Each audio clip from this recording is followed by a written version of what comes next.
একটা জিনিস খেয়াল করুন, এই বিশাল আকৃতির জাহাজের যে স্টিয়ারিং হুইলটা থাকে এটা কিন্তু একটা প্রাইভেট কারের স্টিয়ারিং হুইলের চাইতেও মোটামুটি ছোট। এবং আমরা নর্মালি যখন এরকম ওপেন সিতে থাকি তখন এই স্টিয়ারিং হুইলটা ইউজ করা হয় না, শুধুমাত্র পোর্টে ঢোকার সময় বা কোনো ইমার্জেন্সিতে এটা ইউজ করা হয়। আদারওয়াইজ আমরা শিপ চলে অটো পাইলট মোডে, এই এখনও অটো পাইলট মোডে আছে। আর অটো পাইলটে এখানে শিপের হেডিংটা চেঞ্জ করা যায়। আমি এখন আমার শিপের হেডিংটা চেঞ্জ করব, কারণ এই দেখতে পাচ্ছেন এটা হচ্ছে আমার শিপের রুট। সো আমি এখানে চলে এসেছি, এখন আমার শিপটা এদিকে যেহেতু হেডিং আছে এটাকে ঘুরিয়ে এই রুট বরাবর নিব। কাজে কিভাবে নেই আপনাদেরকে দেখাই।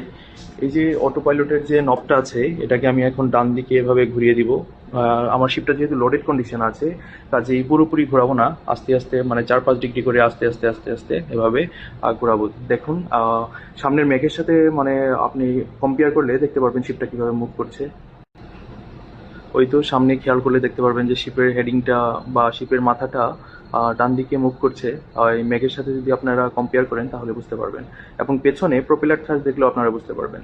এখানে দেখুন ওই দিক দিয়ে আমরা আসতেছিলাম, বাট এখন দেখেন এটা হচ্ছে ঘুরিয়ে দিয়েছি বলে এইদিকে প্রপেলার থ্রাস্টটা আস্তে আস্তে মুভ করতেছে, কারণ শিপটা ডান দিকে ঘুরছে আর আস্তে আস্তে। তো এভাবে এই দেখেন অটো পাইলটের জন্য আমি একটা হেডিং বা এক কম্পাসে একটা কোর্স দিয়ে দিব, এবং এই অটো পাইলট এই কোর্স বরাবর শিপটাকে অটোমেটিক এটা শিপটাকে এই হেডিং বরাবর রাখবে।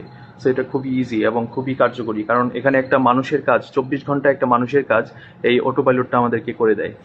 সো এখন এখানে দেখেন ইতিমধ্যে আমার শিপটা কিন্তু এই রুট বরাবর এসে তারপরে এই ঘুরিয়ে দিয়েছি। এখন আমার এই রুট বরাবর চলবে। এই দেখেন অলরেডি এই রুটে চলে আসছে। সো এভাবে আসলে আসলে সত্যি বলতে দেখতে মনে হয় যে আসলে জাহাজ চালানো অনেক ইজি, তাই না? আসলে ইজি, হ্যাঁ।